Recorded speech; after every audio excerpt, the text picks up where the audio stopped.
And I think an unbelievable and unfortunate tragedy happened at Maryland. Here's what I would say should come out of this.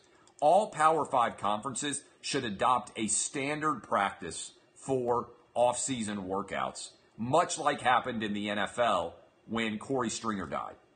I think that if you're going to have an on-campus workout, to me, the NCAA, which doesn't ever do anything, should get involved and have a set procedure that a set number of assistant athletic trainers or medical specialists have to be present when you are on a campus facility conducting a campus workout when it's in the off season.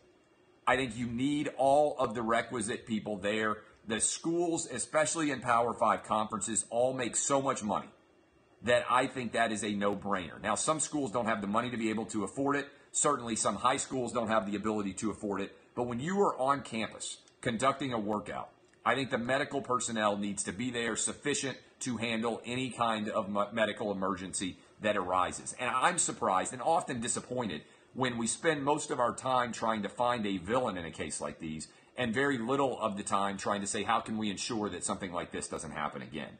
So my solution to the Maryland issue would not be to make DJ Durkin try to be like the worst human being on the face of the planet or try to point to Maryland and say, look at what they're doing, it's unacceptable.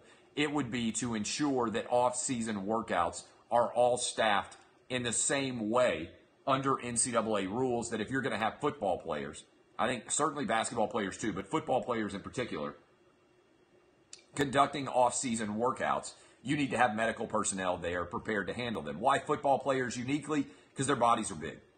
Because when it's a hot day and you weigh 320 pounds, your body gets overheated and responds differently than mine does when I weigh 180 pounds, or the average quarterback does, or the average defensive back does, or the average other field position other than, frankly, offensive and defensive linemen. I just think it's a really tough story.